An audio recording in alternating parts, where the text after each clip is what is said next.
এবার মনের মধ্যে প্রশ্ন যাচ্ছে না বাবা, সত্য তো নুপুর দুটো তাহলে কে? যে চরণ বাবার লালসায় যুগান্তর মনীষীগণ তপস্যা করে, সেই চরণ দুটিকে আঁকড়ে ধরে আছে সারা জীবন নুপুর। তাহলে নুপুর দুটো কে? এ কথা জানতে গেলে একটু পিছিয়ে যেতে হবে।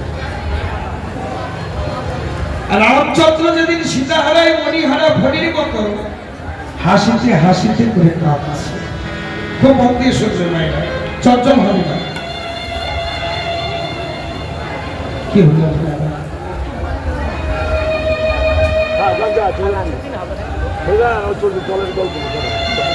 সীতামাকে খুঁজে না পেয়ে রামচন্দ্র, কোথাও খুঁজে না পেয়ে রামচন্দ্র কি করেছে জানো? নির্জন একটা জায়গায় চুক্তি করে বসে পড়েছে। ভগবানের ধনুকটা মাটিতে পোতা, একটা প্রান্তে কবলটাকে দিয়ে রামচন্দ্র ভাবছে। কিছুক্ষণ পরে ভগবান চমকে উঠলেন, সর্বনাশ! এত রক্ত লক্ষ্মণকে বলল, লক্ষ্মণ দেখো ভাই, আমার নয়ন থেকে কি রক্ত নির্গত হচ্ছে। বলে, দাদা তোমার নয়নে তো রক্ত নেই। তাহলে এত রক্ত? একবার ধনুকটা তোলো তো দাদা। যেইটা ধনুকে যে প্রান্ত মাটিতে পোতা ছিল, সেই প্রান্ত তুলেছে রামচন্দ্র। দেখে সেখানে ছিল একটা শুকনো পাতা, পাতার নিচে ছিল একটা গর্ত, আর গর্তের মধ্যে ছিল একটা ছোট গ্যাপ।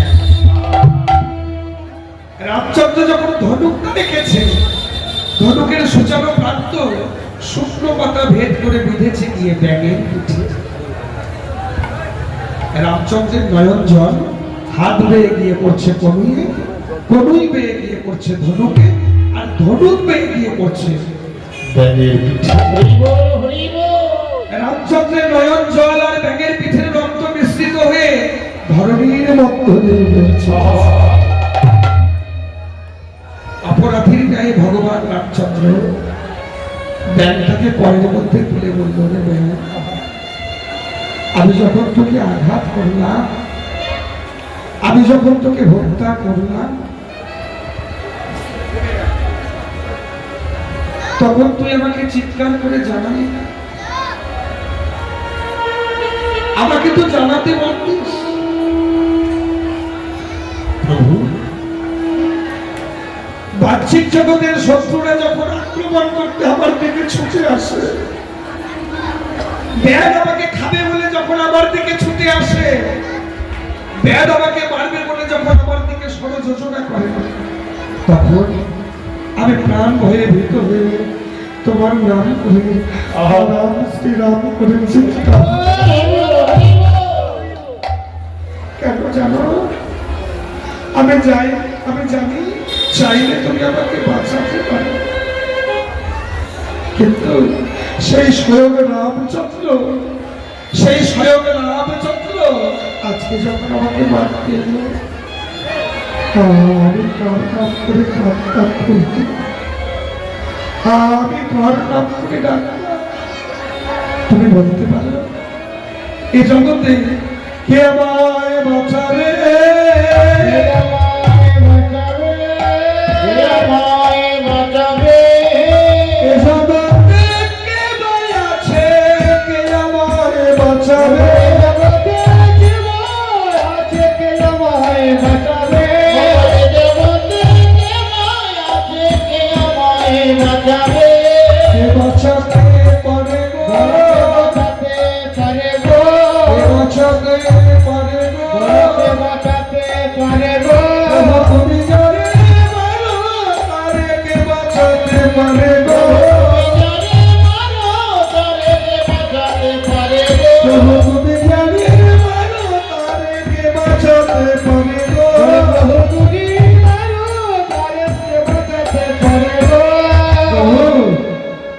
তোমার দেওয়া যন্ত্রণা আমি আপনাকে সহ্য করেছি, আমি কাউকে জানতে দিই। বলবেন আজকে তুই কি চাস? অপরাধ যখন করেই ফেললাম, আজ তুই আমাকে যা চাইবি আমি তোকে তাই দেব। মুচকি হেসে ব্যাংকটা বলল, প্রভু যদি কিছু দিতে হয় আমায় না, আমার গুরুদেবকে দিন। ব্যাঙের আবার গুরুদেব? চোখ উঠলেন ভগবান রামচন্দ্র। তাহলে এ তো সাধারণ ব্যাংক নয়। হ্যাঁ, কে তুই? কে তুই? বলে, প্রভু এ অধমার কেউ নয়, আমি হলাম কর্ণ। কর্ণ, তোর এই দুর্দশা কেন? একদিন গুরুদেবের চরণে অপরাধ করেছিলাম বলে গুরুদেব আমাকে অভিশাপ দিয়েছিল আমার যেন ব্যাংক খুলে জন্ম হয়। হ্যাঁ রে কর্ণ, আমি খুশি হয়ে তোকে আমি বর দিতে চাইলাম, সেই বর তুই গুরুদেবকে দিতে চাইছিস কেন? প্রভু এই দেহ তো আমার না, আমি তো সবার মতো ছিলাম মানব বলে, কিন্তু এ দেহ তো গুরুর কৃপার প্রতাপ। গুরুদেব কৃপা করে আমাকে ব্যাকুলে জন্ম নেওয়ার অভিশাপ দিয়েছিল বলে আমি তোমার দেখা পেলাম। আমি ব্যাকুলে জন্ম নিয়েছিলাম বলে তোমায় দেখতে পেলাম। যদি কিছু দিতে হয় আমার গুরুদেবকে দিন। কে তোর গুরুদেব? আমার গুরুদেব হলো বিশ্বাবসু। বিশ্বাবসু? রামচন্দ্র স্মরণ করলেন বিশ্বাবসুকে। দেখো তো, এই ছোট্ট ব্যাংক কিনা বলে তোমার শিষ্য। বিশ্বাবসু ছুটে এসে ব্যাংকটাকে বুকের মাঝে জড়িয়ে ধরে বলে, ওরে করবে না, আমি এতদিন জানতাম গুরুর কৃপায় ভগবত দর্শন হয়। বাবা, আজকে নতুন করে আমার শিক্ষা করবে, তোর মতো শিষ্যের কৃপাতে ভগবত দর্শন হতে পারে।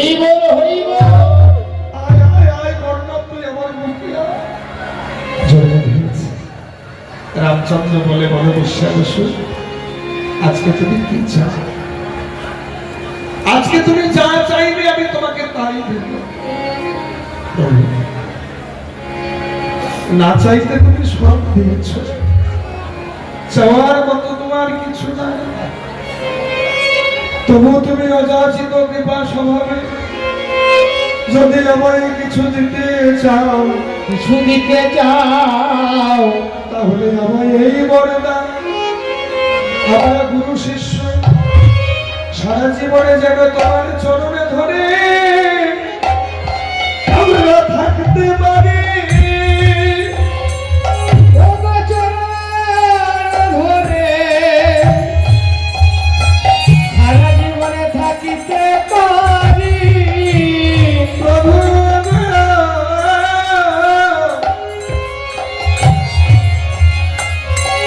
সারা জীবনে যেন তোমার চরণে ধরে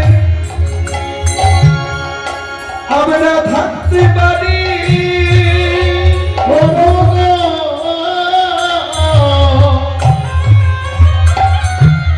সারা জীবনে যেন তোমার চরণ ধরে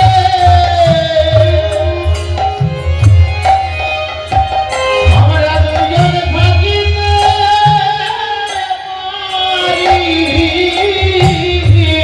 আমাদের যে কুলে জানা জন্ম আমাদের হোক না কেন, যেন তোমার চরণ থাকতে পারি। যে কুলে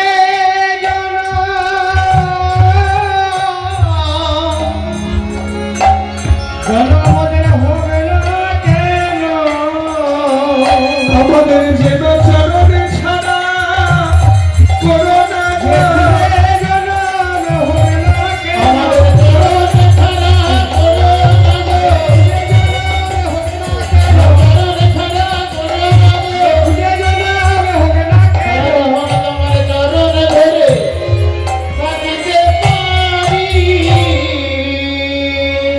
রামচন্দ্র বলেছিল সোনা বিশ্বাস আজ নয় আগত দাপর যুগে কৃষ্ণ অবতারে তোমরা গুরু শিষ্য নুপুর কুলে জন্ম নেবে।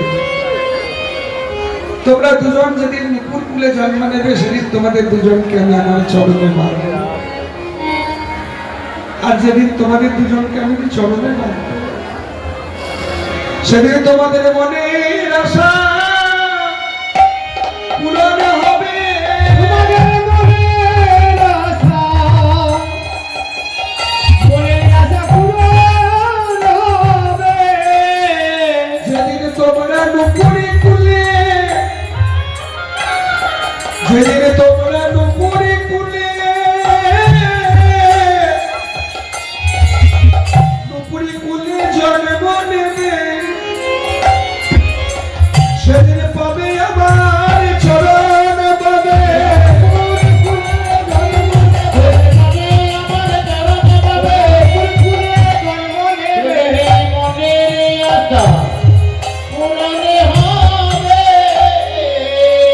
তাহলে মায়েরা বুঝতে পারছো ভগবানের চরণে যে দুটো বাধা আছে সাধারণ পিতলের নুপুর নয়। একজন হলো গুরুদেব আর একজন হলো শিষ্য। একজন হলো কর্ণব আর একজন হলো বিশ্বাস। এই নুপুরের সঙ্গে বিবাদ করেছে মাথার চূড়া, কিন্তু মুরলী যেই না বলে দিয়েছে এবারে চূড়ারে চৈতন্য হয়েছে। চৈতন্য হয়েছে, চৈতন্য পেয়ে বলে ভাই নুপুর রে, আমি এতদিনে বুঝলাম তুই কত বড় ভাগ্যবান, কত বড় ভাগ্যবান। আরে জগতের জীবিকে শিক্ষা দিয়ে বলল জগজি তোমরা কেউ যেন আমার মতো উচ্চ হতে চেয়েও না। আমার মত উচ্চ হতে চেয়েও না। আমি ধনী আমি জ্ঞানী আমি গুণী আমি মানি, আমি মানি। এই অহংকারের মঞ্চে বসে থাকলে বসে থাকলে তোমরা আমার মতো গোবিন্দ চরণ হারাইবে। আমার মতো তোমরা গোবিন্দ চরণ, গোবিন্দ চরণ হারাইবে। তোমাদেরও বসে বসে তোমাদেরও আমার মতো বসে বসে কাঁদিতে হবে। তোমরাও গোবিন্দ চরণ হারাইবে। আমার মতো বসে বসে বসে বসে কাঁদিতে হবে।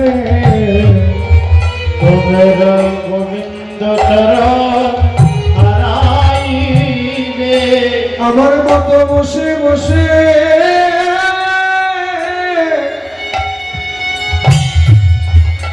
তোমাদেরও কাঁদিতে হবে। একবার কৃষ্ণ কৃপা করো বলে বসে বসে কাঁদিতে হবে। কৃষ্ণ কৃপা করো বলে বসে বসে কাঁদিতে হবে। কৃষ্ণ কৃপা করো বলে বসে বসে কাঁদিতে হবে। কৃষ্ণ কৃপা করো বলে আমার তো বসে বসে কাঁদিতে হবে। চূড়া নুপুরকে বলছে নুপুর রে আমার তোর ভগবানের চরণ পাওয়া হলো না, তবে তুই যদি কৃপা করিস চরণ ধুলি পেতে পারবো। কারণ কখনো ভগবান আমাকে পায়ে মারবে না। একবার যদি ক্ষণেকের জন্য ভুল করে মারতো, আমরা অনেক সময় অনেক ভুল কাজ করে ফেলি, কিন্তু এত বড় ভুল আমার ভগবানের হবে না। চূড়া বলছে ওরে নুপুর এত বড় ভুল আমার ভগবানের হবে না যে একবারের জন্য পায়ে মারবে। তবে চরণধুলি পেতে পারি যদি তুই কৃপা করিস। বল ভাই আমি কি করবো? যখন নাচি নাচি সব সুন্দরে গোঠে যাবে, সুন্দর গোঠে যাবে, তখন তুই কি করবি জানিস? তখন তুই ধুলাও উড়াইয়ে দিবি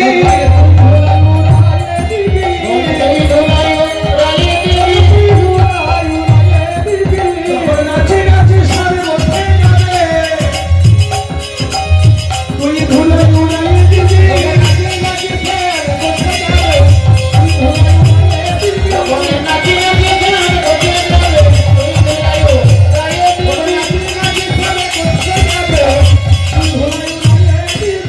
নাচি নাচি সারে বসে যাবে আমি বাম দিকে হেলে নেব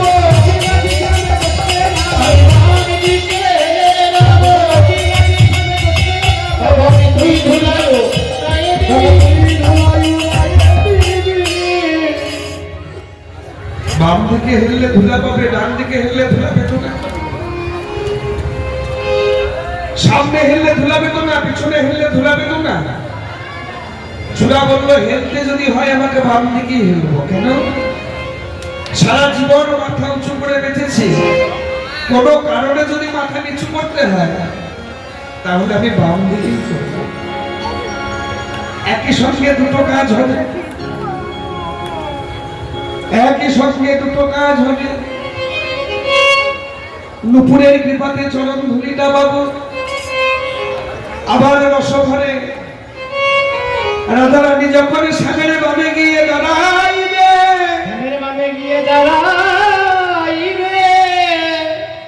তখন কি হবে জানিস তখন আমি রসের বদলে দেখতে পাবো রসের বদলে দেখতে পাবো নাই বামে দাঁড়ালে গিয়ে রসের বদলে দেখতে পাবো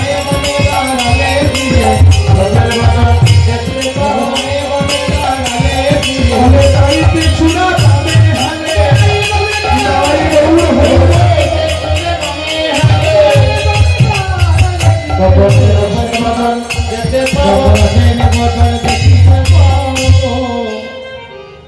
চূড়াটা কেন বাম দিকে হেলেছে সজনী আমি দেখলাম বেঁধেছে বিনোদ চূড়া নবকুঞ্জ দিয়া তাহাতে ময়ূরের পাখা মানে হেলালি কালিয়া দরন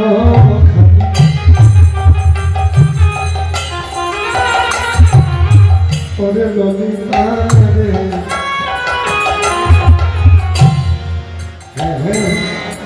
তারে গোটা চন্দনে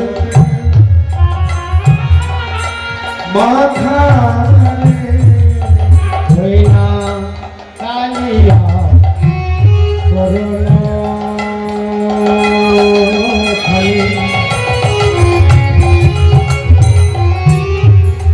হইনা চন্দনেতে মাথা আমার হতে ওরে সখী যাত্রী কুল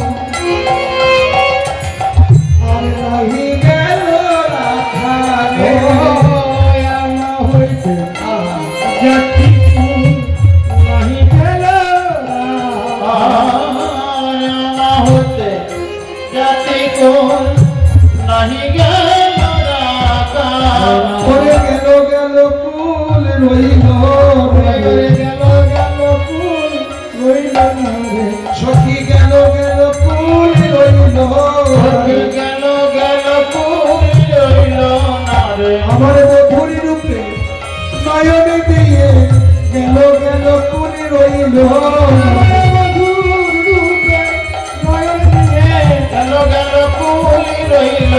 সোনার মধুরী রূপে নয়নে দিয়ে গেল গেল কুল রইল কাজ তো ভালো করি নাই রে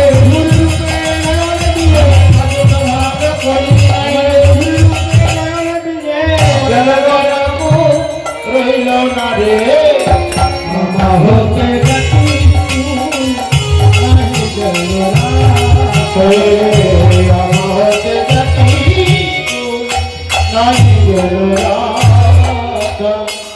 এখন গৃহ কর্ম করিতে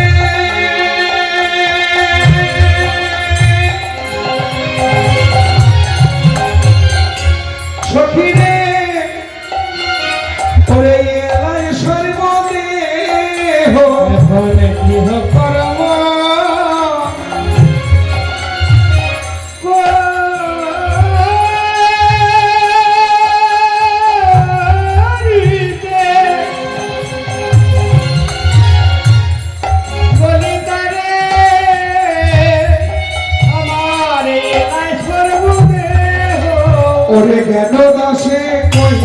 সাথে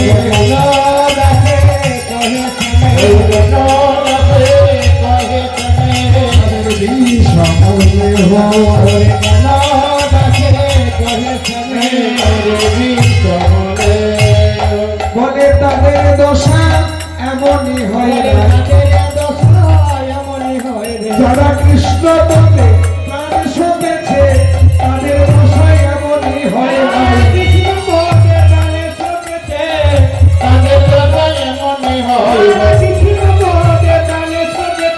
শুধু তোমার একার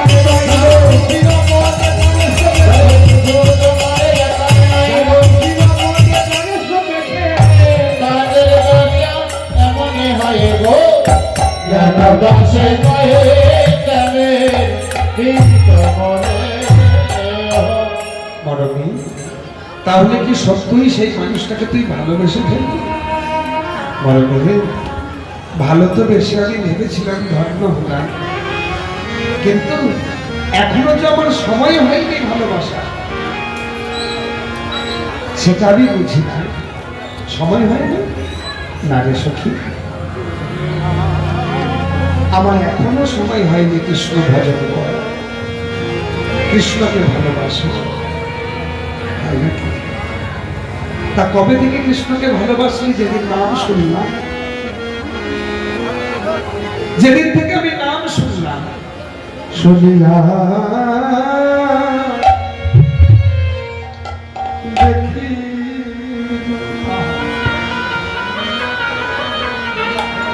আমি দেখিয়া ভুলিল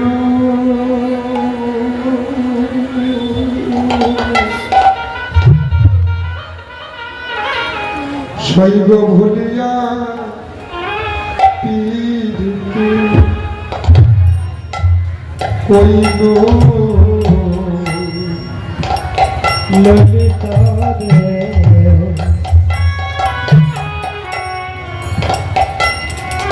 আমি শুনিয়া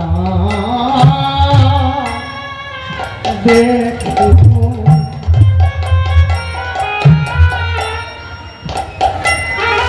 আমি দেখিয়া ভুলিল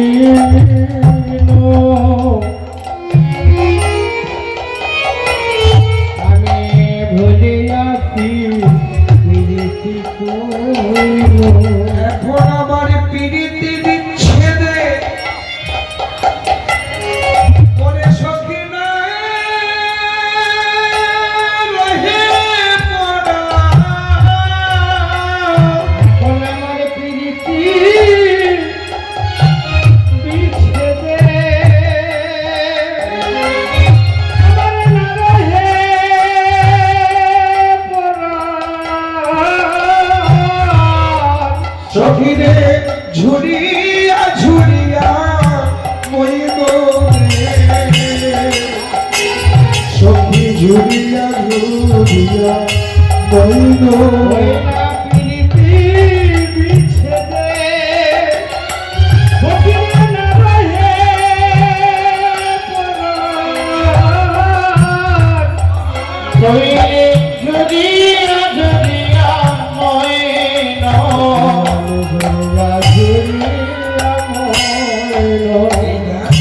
সোনার বড় বাবা আমার কালি হলো, সোনার বড়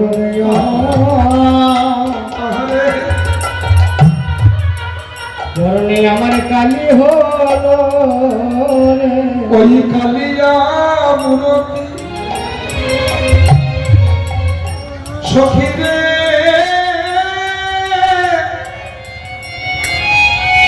কালিয়া মূরতি ভেবে ভেবে সোনার বড় বাবা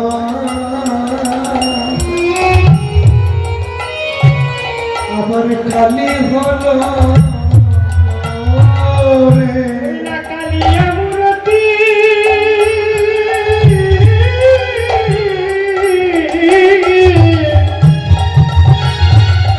কালিয়া মূরতি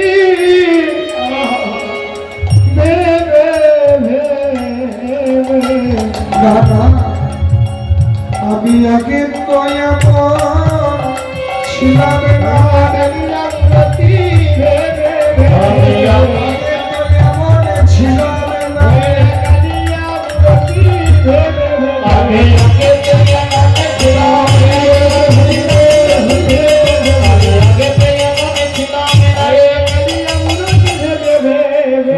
বরণে আমার কালী হলো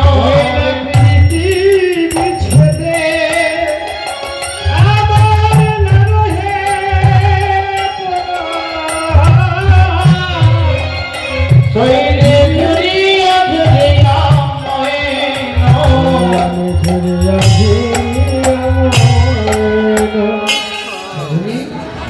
সবাই বলে নাকি কৃষ্ণ প্রেম ভালো, সবাই বলে নাকি কৃষ্ণ প্রেম ভালো, কে বলে প্রীতি ভালো। শৈলে কে বলে প্রীতি ভালো, অবসর কে বলে প্রীতি ভালো, শৈলে কে বলে প্রীতি ভালো। তারা ভালোবেসে দেখে না, ভালোবেসে দেখে নাই, ভালোবেসে তারাকে ভালোবেসে দেখে নাই, দেখলে এমন বলতো না গো ভালোবেসে দেখে না, ভালোবেসে দেখে নাই, দেখলে এমন এমনই বলতো না গো।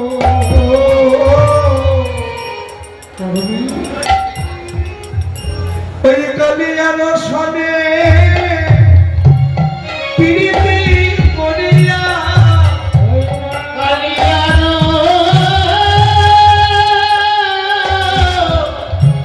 সামনে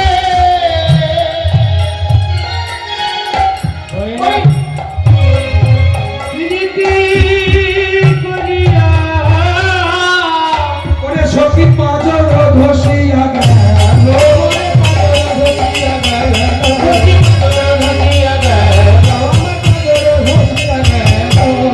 পাঁচর ধসিয়া। সখী ও বলবি, আমি আগে তো এমন ছিলাম না, আজকে আমি এমন হয়ে গেলাম। কালিয়া বলিস জানিস ললিতা, একদিন আমার মনে বাসনা জাগলো কৃষ্ণ প্রেমটাকে আমি ওজন করবো। ললিতা বলছে রাধে কৃষ্ণ প্রেম ওজন করবি? বলে হ্যাঁ। কিসে করে? কেন? দাড়ি পাল্লা দিয়ে। দাড়ি পাল্লা? কিসের দাড়ি পাল্লা? সোনার দাড়ি পাল্লা। তা থাকতে পারে? তুই তো রাজার মেয়ে, সোনার দাড়ি পাল্লা থাকলে থাকতে পারে। তা সজনী সোনার দাড়ি পাল্লায় কৃষ্ণ প্রেম ওজন করবে, বাটখারা কি দিলি? আমরা যখন কোনো বস্তু দাড়ি পাল্লায় ওজন করি, যে দাড়ি পাল্লা ধরে তার ডান দিকে থাকে পরিমাপক বস্তু আর বাম দিকে থাকে বাটখারা। তার ললিতা জিজ্ঞাসা করছে রাধে ওজন করবে কৃষ্ণ প্রেম, বাটখারা কি দিলি? ওজন করব প্রীতি, আর বাটখারা দিয়েছিলাম মিরিতি। মিরিতি মানে মৃত্যু। ওজন করব প্রীতি আর বাটখারা দিলাম মিরিতি। এবার দাড়ি তুললাম, প্রীতি মিরিতি তুলে তোলাইতে, প্রীতি তুলে তোলাইতে, প্রীতি মিরিতি তুলে তোলাইতে। তুলে তোলাইতে। এই যে ভাইরা দেখবে দাড়িপাল্লার যে দিকটা নিচে নেমে যায় সেটা হয় বেশি, আর যেটা উপরে উঠে থাকে সেটা কম। তা বলছে সজনী এইদিকে প্রীতি আর এইদিকে মিরিতি তুললাম, যেইটা তুললাম দেখলাম প্রীতির দিকটা ঝুঁকে পড়লো। প্রীতি গুরুয়া ভাবে প্রীতি তুলে তোলাইতে, প্রীতি গুরুয়া বুঝলাম অধিক জ্বালা রে, অধিক জ্বালা রে, মরণ হতে কৃষ্ণ প্রেমে অধিক জ্বালা রে, কৃষ্ণ প্রেমে কৃষ্ণ প্রেমে অধিক জ্বালা রে, মরণ হতে কৃষ্ণ প্রেমে। ওরে সেই হতে জানা গেল, কৃষ্ণ প্রেমে